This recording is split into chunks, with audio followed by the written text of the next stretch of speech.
Myself Anup Chaudhary, faculty of mathematics APS science school Nawalgarh road Sikar. स्वागत है आप सभी का हमारे इस YouTube channel maths meeting with AP sir. This is my second lecture on integration. जैसा कि आपने हमारे पहले लेक्चर में इंटीग्रेशन के इंट्रोडक्शन के बारे में बात की, उसमें कुछ बेसिक फॉर्मूले हमने डेराइव किए। इंटीग्रेशन को as a inverse of differentiation हमने इस पॉइंट पर डिस्कस किया। आज मैं इस एनसीईआरटी जो अपनी बुक है उसके एक्सरसाइज 7.1 के कुछ क्वेश्चंस हम आज डिस्कस करेंगे। आई होप आपने लास्ट वीडियो को देखकर थोड़ा बहुत इंटीग्रेशन के इंट्रोडक्शन के बारे में समझे और फॉर्मूले आपने याद कर लिए होंगे। अगर आपने ऐसा फॉर्मूला याद नहीं किए हैं तो एक बार फिर से उस वीडियो को देखिए और एक एक फॉर्मूला आप अच्छे से याद करिए। फॉर्मूला याद करने से हमारे बहुत सारे क्वेश्चंस हैं वो डायरेक्ट फॉर्मूला बेस्ड होते हैं, जिनको हम आसानी से विद इन सेकंड सॉल्व कर सकते हैं। जैसे मैं एनसीईआरटी की एक्सरसाइज 7.1 के पहले 5 क्वेश्चन यहां पर बोर्ड पे लिखे हुए हैं। जैसे पहला क्वेश्चन है साइन 2x का इंटीग्रेशन। अब देखो हमारा फॉर्मूला क्या होता है, साइन x का इंटीग्रल जो है वो हम लिखते हैं कोस x, नहीं minus cos x। Sine x के लिए क्या होता है माइनस कोस x, लेकिन यहां पर x की वजह क्या है 2x है, तो क्या आ जाएगा माइनस कोस 2x। अब याद करो पिछले लेक्चर के लास्ट एक पॉइंट बताया था कि x का कोफिशिएंट अगर इंटीग्रेशन में कुछ होता है, जैसे यहां पर x के साथ में कौन है 2, तो हम क्या करते हैं उस कोफिशिएंट से इस इंटीग्रल को डिवाइड कर देते हैं और ये आपका फाइनल आंसर हो जाता है, प्लस c लगा देते हैं।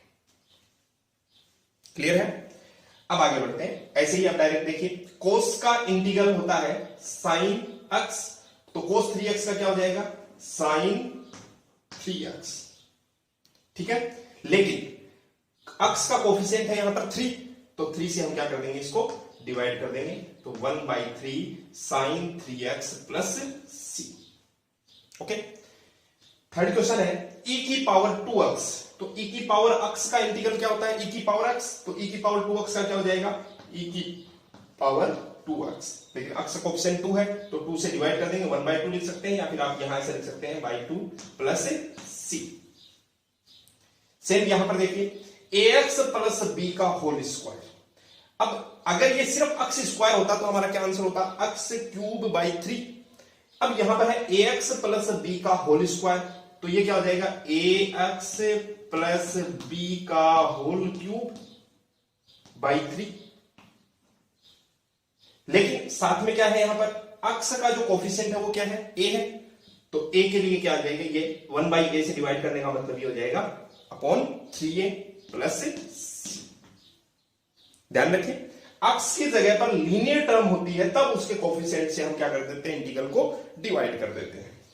ऐसे यहां पर बताएंगे साइन 2x का जो इंटीग्रल है वो हम क्या लिखेंगे, पहले तो ये देखिए यहां पर दो पार्ट है, एक है साइन 2x और एक है -4e की पावर 3x।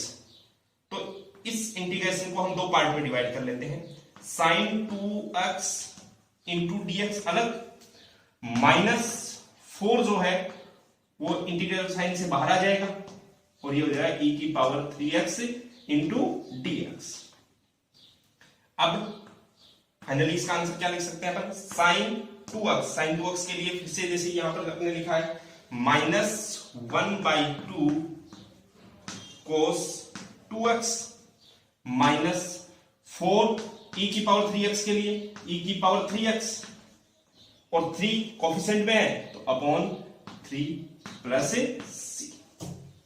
ये आपके एनसीईआरटी के 7.1 एक्सरसाइज के शुरू के 5 क्वेश्चन है। आप इसको पॉज करके नोट कर सकते हैं। हाँ तो स्टूडेंट्स अब थोड़ा आगे बढ़ते हैं। अपना जो 6th क्वेश्चन आपके सामने है उसको ध्यान से देखिएगा, 4e की पावर 3x प्लस 1। तो यहां से इंटीग्रेशन के दो पार्ट कर लेते हैं। इसमें ये 4 कांस्टेंट है, इस कांस्टेंट को हम बाहर लिख देते हैं, तो 4 integral e to the power 3x dx, okay, plus 1 into dx, इसको आप सिंपल क्या लिख देंगे dx। तो ये क्या हो जाएगा अपने पास में 4 e to the power 3x, अब x का कोएफिशिएंट 3 है तो अपॉन 3, ठीक है, प्लस dx, ये हमने स्टैंडर्ड फॉर्मूला में लिखा है, dx अगर अकेला होता है तो उसके इंटीग्रल क्या लिख देते हैं अपन x और प्लस c, ये c लगाना न भूलें, ये गलती हो जाती है जनरली। नेक्स्ट क्वेश्चन नंबर 7 है x स्क्वायर, फिर मल्टीप्लाई हो रहा है 1 minus 1 upon x square dx। तो यहां से भी हम इसके दो पार्ट करते हैं, देखिए x स्क्वायर को 1 से मल्टीप्लाई करेंगे तो ये हो जाएगा x स्क्वायर और बाहर इधर dx है तो इंटू dx, फिर माइनस, अब ये x square 1 upon x square से जब मल्टीप्लाई होगा तो x स्क्वायर से x स्क्वायर कैंसिल आउट, तो क्या बचेगा सिंपल dx।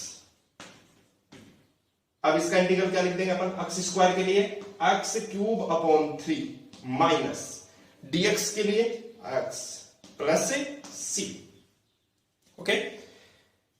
क्वेश्चन नंबर 8, इसको ध्यान दीजिए, यहां पर इस इंटीग्रेशन में अपने पास में 3 टर्म्स हैं, ax square plus bx plus c। अब ये a b और c ये कॉन्स्टेंट्स हैं, तो देखिए सबसे पहला पार्ट इसमें क्या हो जाएगा, कॉन्स्टेंट बाहर आ गया x स्क्वायर dx प्लस यहां पर b बाहर आ जाएगा x dx प्लस यहां c बाहर आ गया, क्या रह गया सिंपल dx।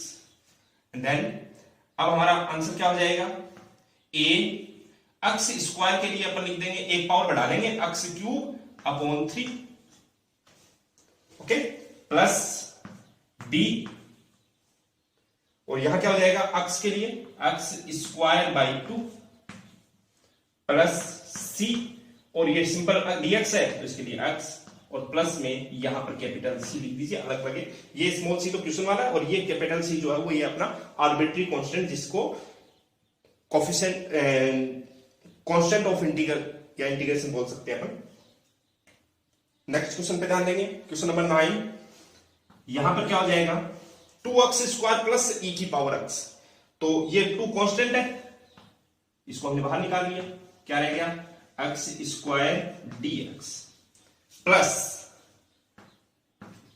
e की पावर x dx, ये हो गया e की पावर x dx। यहां से 2 x स्क्वायर के लिए हमने लिख दिया x क्यूब अपॉन 3, एक पावर बढ़ा दी x की पावर n का, x की power n plus 1 upon n plus 1, plus e की पावर x के लिए e की पावर x और प्लस से कांस्टेंट c। इस प्रकार से आप इसको भी पॉज करके नोट कर लीजिए। हाँ तो स्टूडेंट्स आगे बढ़ते हैं, क्वेश्चन नंबर 10, ध्यान दीजिएगा, root x minus 1 upon root x का होल स्क्वायर। अब इसमें हम क्या करेंगे, यहां पर a माइनस बी का होल स्क्वायर, ये फॉर्मूला अप्लाई कर देंगे, तो a माइनस बी का होल स्क्वायर फॉर्मूला जब आप अप्लाई करेंगे तो रूट एक्स का स्क्वायर क्या हो जाएगा x, ठीक है, माइनस 2ab, तो 2 into root x into 1 upon root x, root x से रूट एक्स कैंसिल आउट तो क्या रहेगा अपने पास में 2, प्लस बी स्क्वायर यानी 1 अपॉन रूट एक्स का स्क्वायर क्या हो जाएगा 1 अपॉन एक्स और dx। अब हमें इसका आंसर लिखना है, तो x के लिए क्या हो जाएगा अपना integral x square by 2 minus, या एक काम करें पहले इसको अलग अलग करके लिख लेते हैं ताकि समझने में आसानी रहे, x dx माइनस 2 कांस्टेंट है, इसको मैंने इंटीग्रेशन से बाहर निकाल लिया dx plus 1 upon x dx। अब ये सारे अपने पास में स्टैंडर्ड फॉर्मूले होते हैं, x के लिए क्या हो जाएगा x square by 2 minus 2 dx के लिए x हो गया तो 2x प्लस 1 अपॉन x के लिए क्या हो गया log, और जैसा कल बताया था कि मोड जरूर लगाएंगे log के अंदर, प्लस से c, ये आपका फाइनल आंसर हो गया। यहां ध्यान देना, question number 11, x cube plus 5x square minus 4 upon x square. अब देखिए ऊपर न्यूमरेटर में 3 टर्म्स हैं और डिनोमिनेटर में ओनली एक्स स्क्वायर। तो ये जो एक्स स्क्वायर है इसको हम तीनों जगह पर डिवाइड कर देंगे। डिवाइड करेंगे तो ये क्या हो जाएगा, x cube upon x square. It means ये सिंपल क्या रह गया अपना, एक्स और डीएक्स साथ में लिख दीजिए, प्लस यहां पर 5 कांस्टेंट है, बाहर निकालिए, एक्स स्क्वायर से ये एक्स स्क्वायर कैंसिल आउट हो जाएगा, तो क्या रह जाएगा सिर्फ डीएक्स, माइनस यहां ध्यान देना 4 कांस्टेंट है, इसको बाहर निकाला, और ये हो गया 1 अपॉन एक्स। देखो 4 अपॉन एक्स स्क्वायर, 4 को बाहर लिख दिया तो 1 upon x square dx. Okay, अब देखिए आगे बढ़ते हैं, x इंटू डीएक्स, ये क्या हो जाएगा अपना एक्स स्क्वायर बाई 2, एक पावर बढ़ा देंगे और नीचे आ जाएगा 2, प्लस यहां क्या हो गया 5, डीएक्स के लिए हमने लिख दिया x, minus 4, 1 upon x square का इंटीग्रल हम क्या लिखते हैं, कल अपने बात की थी कि इंटीग्रेशन 1 अपॉन एक्स की पावर n dx, फॉर्मूला याद कीजिए, क्या होता है ऊपर -1 अपॉन n माइनस 1 और x की power n minus 1 plus c, ये डायरेक्ट फॉर्मूला हम याद रखते हैं। तो इसमें क्या हो जाएगा, यहां पर 1 अपॉन एक्स स्क्वायर के लिए ऊपर -1 आएगा, वो माइनस इस माइनस को क्या कर देगा, प्लस कर देगा, ठीक है। तो ये हो गया 4, फिर क्या आता है -1 अपॉन n माइनस 1, तो 2 माइनस 1 1 लिखने की जरूरत नहीं है, और x की पावर 2 माइनस 1 यानी x प्लस c, ये आपका फाइनल आंसर। ओके, इसे भी आप नोट कर सकते हैं। हाँ तो स्टूडेंट्स आगे बढ़ते हैं, question number 12, x cube plus 3x plus 4 upon root x. अब देखिए ऊपर न्यूमरेटर में वैसे ही 3 टर्म्स और डिनोमिनेटर में ओनली रूट एक्स, तो हम क्या करते हैं, इस रूट एक्स से ऊपर वाले जो तीनों टर्म्स हैं उनको डिवाइड करके इंटीग्रेशन के 3 पार्ट कर लेते हैं। देखो यहां पर है x की पावर 3 और रूट x का मतलब हो गया x की पावर 1/2, तो यहां पर पावर 3 है, यहां पर 1/2 है, इसका मतलब पावर कितनी रहेगी 2.5, 2.5 का मतलब x to the power 5/2 dx। फिर यहां पर ये 3 कांस्टेंट है, इसको मैंने बाहर लिख दिया, यहां है x अपॉन रूट x, तो x के ऊपर पावर है 1 और नीचे है हाफ, तो ऊपर कितनी रहेगी पावर, हाफ रहेगी dx, प्लस 4, ये कांस्टेंट है, इसको मैंने बाहर लिख दिया, और क्या रह गया अपने पास में 1 अपॉन रूट x। ओके, चलिए अब इसका आंसर लिखते हैं, x की पावर 5/2, वैसे ही x की पावर n का फॉर्मूला लगाएंगे, तो x की पावर 5/2 में क्या हो जाएगा, x की पावर n प्लस 1 यानी 5/2 प्लस 1, तो 5/2 प्लस 1 ये कितना हो जाएगा अपने पास में 7/2 अपॉन, देखिए नीचे हम क्या लिखेंगे 7/2, तो मैं 7 यहां लिख देता हूं, बाई 2 वाले को ऊपर लिख दिया, तो ये क्या हो जाएगा 2x to the power 7/2 upon 7। Okay, plus ऐसे देखिए 3 x की पावर 1/2, तो 1/2 में 1 ऐड करेंगे n प्लस 1, तो कितना हो जाएगा x to the power 3/2 upon नीचे क्या आएगा 3/2, तो देखिए नीचे जैसे ही मैं 3 लिखूंगा उस 3 से ये 3 कैंसिल आउट और वो 2 ऊपर लिखना है, तो मैं इसको सिंपल क्या लिख रहा हूं 2x to the power 3/2 plus 4। अच्छा, रूट 1 अपॉन रूट x, ये जो इंटीग्रल है ये अपने बार बार आता है, तो इसके लिए भी हम एक फॉर्मूला डायरेक्ट याद रख लेते हैं, जैसे अपने पास में लिखा हुआ 1 upon root x, 1 upon root x का मतलब ये हो गया x to the power -1/2। Okay, x की पावर -1/2 को अगर आप इंटीग्रेट करते हैं तो क्या आ जाएगा x to the power -1/2 plus 1 upon -1/2 plus 1, तो ये क्या हो गया x to the power -1/2 plus 1 क्या हो गया 1/2, प्लस c लगा दीजिए, अपॉन नीचे क्या हो गया -1/2 प्लस 1 यानी 1/2 प्लस c, इस 1/2 को ऊपर ले जाके आप क्या लिख देंगे 2, और x टू दी पावर 1/2 है यानी मैं लिखूंगा 2 रूट x प्लस c। तो आगे से जब भी कभी ये आता है 1 अपॉन रूट x, तो इसका इंटीग्रल हम डायरेक्ट लिखेंगे, क्या लिखेंगे 2 रूट x प्लस c, तो 2 रूट x वो क्या हो जाएगा एट रूट एक्स प्लस सी। एट कैसे हुआ, 2 जो आया वो इस 4 से मल्टीप्लाई होकर के क्या हो गया, एट रूट एक्स प्लस सी। ये आपका फाइनल आंसर। ओके, इसे भी आप साथ में नोट कर लेंगे। Question number 13। क्वेश्चन नंबर 13 में थोड़ा सा ध्यान दीजिए, आपको न्यूमरेटर और डिनोमिनेटर दोनों जगह पर देखिए, न्यूमरेटर में 3 डिग्री पॉलिनोमियल है और डिनोमिनेटर में 1 डिग्री पॉलिनोमियल। लेकिन ऊपर वाले पॉलिनोमियल को ध्यान से देखेंगे तो आप देख रहे हैं कि इसके जो फर्स्ट 2 टर्म्स हैं इनमें से अक्स स्क्वायर कॉमन आ रहा है। तो हमने क्या किया, अक्स स्क्वायर को कॉमन ले लिया। अक्स स्क्वायर को जैसे ही कॉमन लिया तो यहां पर क्या रह गया, अक्स माइनस 1 प्लस ये एक्स माइनस 1 है ही अपने पास, और नीचे हर में यहां पर भी हमारे पास में क्या है, एक्स माइनस 1। अब ध्यान दीजिए, अगर इस इंटीग्रेशन को मैं यहां से 2 पार्ट में डिवाइड करता हूं तो ये एक्स माइनस 1 से एक्स माइनस 1 कैंसिल आउट हो जाएगा, क्या रह जाएगा, एक्स स्क्वायर डीएक्स प्लस फिर ये इससे भी डिवाइड होगा तो एक्स माइनस 1 आपस में कैंसिल आउट हो जाएंगे, क्या रह जाएगा, सिंपल डीएक्स। अब एक्स स्क्वायर के लिए क्या इंटीग्रल लिखेंगे, एक पावर बढ़ा देंगे x to the power 3/3 plus dx के लिए एक्स प्लस सी। ये आपका फाइनल आंसर। ओके, इसे भी आप नोट कर लीजिए। हाँ तो स्टूडेंट्स आगे बढ़ते हैं, क्वेश्चन नंबर 14। क्वेश्चन नंबर 14 जो है वो राजस्थान बोर्ड एग्जाम 2012 में 1 मार्क 1 नंबर के लिए पूछा गया था। देखिए बहुत आसान सा क्वेश्चन है। 1 और ये रूट एक्स आपस में मल्टीप्लाई हो जाएंगे, पूरा ध्यान दीजिए।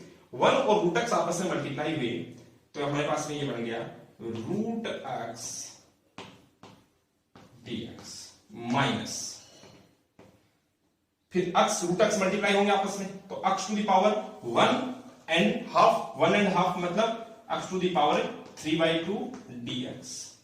और अब इसका हम आंसर देख सकते हैं, क्या हो जाएगा, रूट एक्स मतलब एक्स की पावर हाफ, क्या हो जाएगा, एक्स टू द पावर एक पावर बढ़ा देंगे तो 3/2 अपॉन 3/2, तो मैं यहां 2 लिख देता हूं। ओके, माइनस यहां क्या हो जाएगा, एक्स की पावर 3/2 तो इसमें एक पावर बढ़ा दी तो क्या हो गया 5/2 अपॉन 5 और 2 यहां जाएंगे और प्लस सी।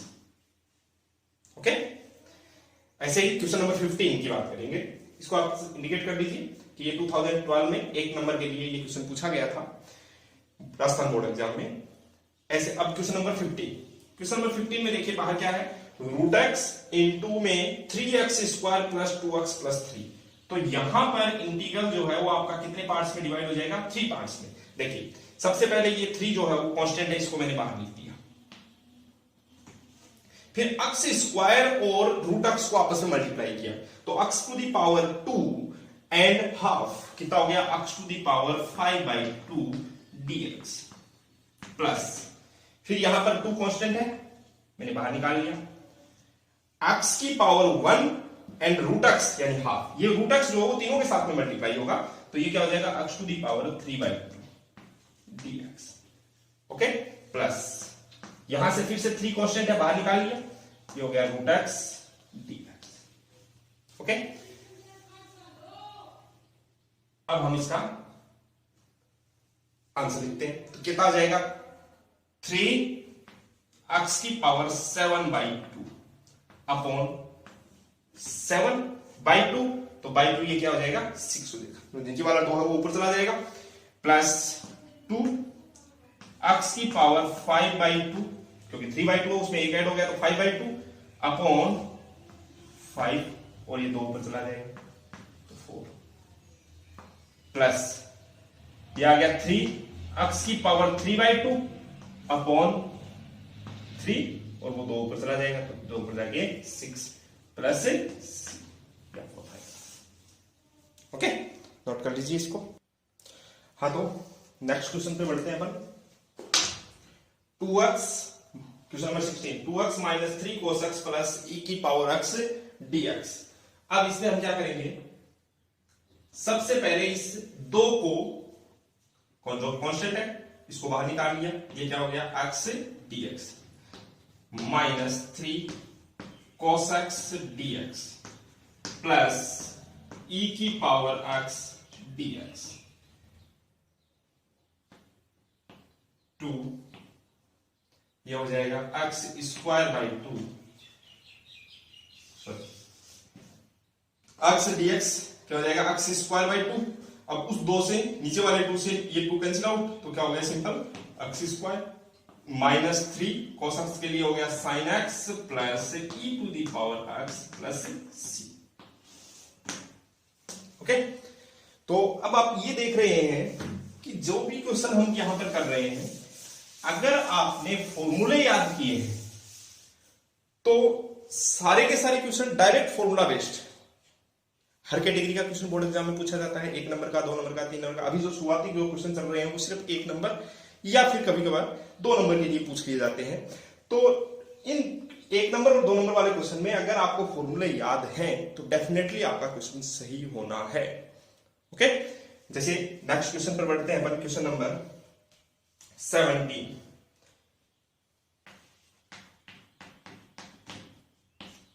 Integration 2x square minus 3 sin x plus 5 root x dx। तो देखिएगा, 2 कांस्टेंट है, बाहर निकाल लिया, x square dx minus 3 constant है, बाहर निकाल लिया, sin x dx plus 5 constant root x dx।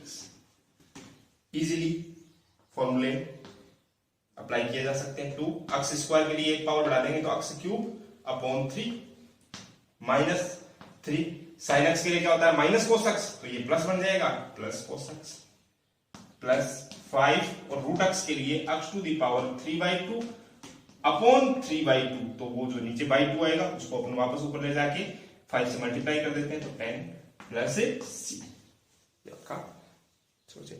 Okay, तो नोट कर लीजिए। तो चलिए आगे बढ़ते हैं, क्वेश्चन नंबर 18। क्वेश्चन नंबर 18 में ध्यान दीजिएगा, sec x multiply by sec x plus 10x। तो इंटीग्रेशन के 2 पार्ट कर रहा हूं मैं।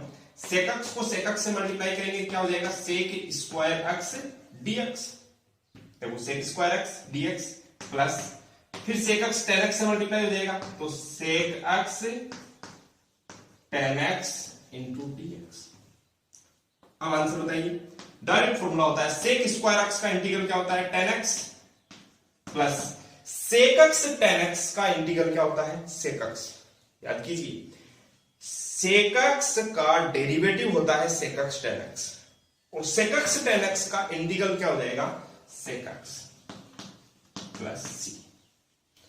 क्वेश्चन नंबर 19, ये जो क्वेश्चन है ये बोर्ड एग्जाम 2014 में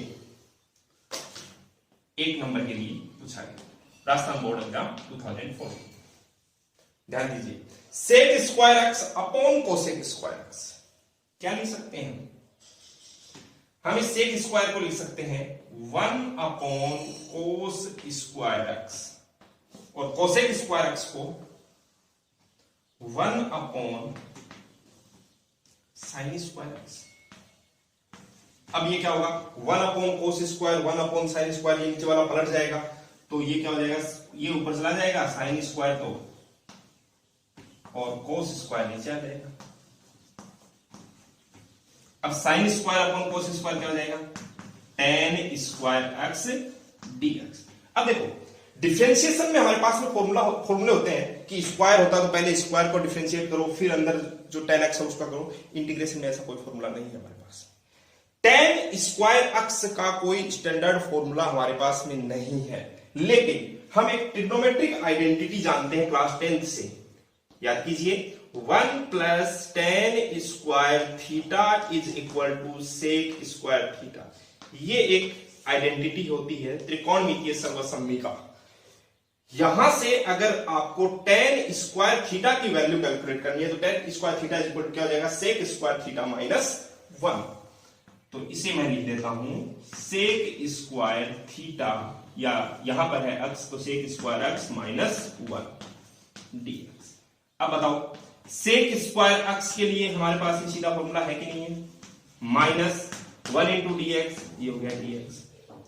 अब sec स्क्वायर x का 10x माइनस dx के लिए x प्लस। ओके अच्छा, इसी में अपने काम करते हैं। बोर्ड एग्जाम 2016 में एक नंबर के लिए एक क्वेश्चन पूछा गया, वो क्वेश्चन भी मैं यहीं पर करवा देता हूं। क्वेश्चन था tan x upon cot x, एक नंबर के लिए 2016। अब ये क्या होगा, tan x upon cot x, तो नीचे वाला जो कोट है उसको अगर मैं ऊपर भेज देता हूं तो ऊपर tan बन जाएगा। 1/10 क्या होता है, कोट होता है, तो ये क्या हो जाएगा ऊपर से आकर के वापस tan एक ऑलरेडी था, नीचे वाला कोट को भी tan में बदल दिया, तो ये हो गया tan स्क्वायर x dx। अब बताइए इसका answer, tan square x dx, इसका आंसर ये हो जाएगा क्या, tan x minus x plus c। ये 2016 में बोर्ड एग्जाम में एक नंबर के लिए पूछा गया क्वेश्चन। ओके जी, question number 20, 2 minus 3 sine x upon cos square. यहां देखिए ये दो कांस्टेंट है, मैंने बाहर लिखा इसको, 1 अपॉन कोस स्क्वायर क्या हो जाएगा, sec square x dx, minus 3 constant है बाहर लिखा, sine x upon cos x क्या हो जाएगा, टेन एक्स, लेकिन कोस यहां पर नीचे स्क्वायर है तो क्या हो जाएगा, ये एक जो नीचे कोस बच गया उसको मैंने लिख दिया sec x into tan x dx. अब ये क्या हो जाएगा, 2 सेक स्क्वायर के लिए हो गया tan x minus 3, sec x tan x के लिए क्या हो गया, sec x plus c। Okay, question number 21, इसमें दो पार्ट है, एक हो गया root x dx plus 1 upon root x dx। तो रूट एक्स के लिए क्या हो जाएगा, x टू दी पावर 3/2, क्योंकि रूट एक्स का मतलब हाफ पावर, एक पावर बढ़ जाएगी, x to the power 3/2 upon 3/2, तो वो 2 ऊपर चला जाएगा, प्लस 1 अपॉन रूट एक्स के लिए मैं डायरेक्ट फॉर्मूला बता दिया, क्या लिखोगे आप, 2 root x plus c। Okay तो स्टूडेंट, एनसीईआरटी चैप्टर 7 एक्सरसाइज 7.1 का ये आखिरी क्वेश्चन थोड़ा सा अलग तरीके से दिया हुआ है। d by d x f of x, मतलब फंक्शन एफ ऑफ एक्स का डेरिवेटिव जो है वो आपको दे रखा है 4x cube minus 3 upon x to the power 4, और एक बात और दे रखी है कि f ऑफ 2 की वैल्यू 0 है। ओके, अब यहां से जो कल हमारा पहली लाइन जो थी वो क्या थी कि डिफरेंशिएशन और इंटीग्रेशन रिवर्स प्रोसेस है, यहां पर डेरिवेटिव है, तो मैंने क्या किया, इस साइड में इंटीग्रेट कर दिया, d by d x x के रेस्पेक्ट, इधर भी हम क्या करेंगे, इंटीग्रेट करेंगे, 4x cube minus 3 upon x to the power 4 dx। अब कल हमने एक फॉर्मूला पढ़ा था कि डिफरेंशिएशन और इंटीग्रेशन जब एक साथ होते हैं तो दोनों एक दूसरे के इफेक्ट को खत्म कर देते हैं, तो क्या रह जाएगा अपने पास में, simple f of x is equal to, यहां क्या हो जाएगा 4x क्यूब के लिए मैंने लिख दिया x to the power 4 upon 4, एक पावर बढ़ा दी, माइनस 3। अब ये देखिए 1 अपॉन x की पावर 4, 1 अपॉन x की पावर 4 के लिए क्या हो जाएगा, minus 1 upon 3x to the power 3, okay, plus c। अब देखिए 4 से 4 कैंसिल आउट, यहां 3 से 3 कैंसिल आउट, तो f of x is equal to x to the power 4 plus 1 upon x cube plus c। अब क्वेश्चन क्या कह रहा है, f of 2 is equal to 0. It means f of 2 यानी 2 पावर 4 प्लस 1 अपॉन 2 की power 8 plus c is equal to 0। अब ये क्या हो जाएगा, 2 की पावर 4 16 प्लस 1 अपॉन 2 की power 3 1 upon 8 plus c is equal to 0। ध्यान देना, ये कितना हो जाएगा, 129 upon 8 plus c is equal to 0। तो सी इक्वल टू -129 अपॉन 8। ये जो सी की वैल्यू है ये वापस यहां रिप्लेस कर देते हैं, तो हमारे पास में फंक्शन क्या आ गया, f of x is equal to x to the power 4 plus 1 upon x cube minus 129 upon 8। ये हमारा एक्सरसाइज 7.1 कंप्लीट होती है। ओके, तो एक बार पहले आप वीडियो देखेंगे, फिर उसके बाद में एनसीईआरटी की पीडीएफ फाइल डाउनलोड करेंगे और उसका एक एक क्वेश्चन बिना देखे सॉल्व करेंगे। जो भी डाउट होगा वो आप कमेंट बॉक्स में डाल देंगे ताकि नेक्स्ट क्लास के अंदर मैं उस डाउट को क्लियर कर सकूं। Okay, thank you.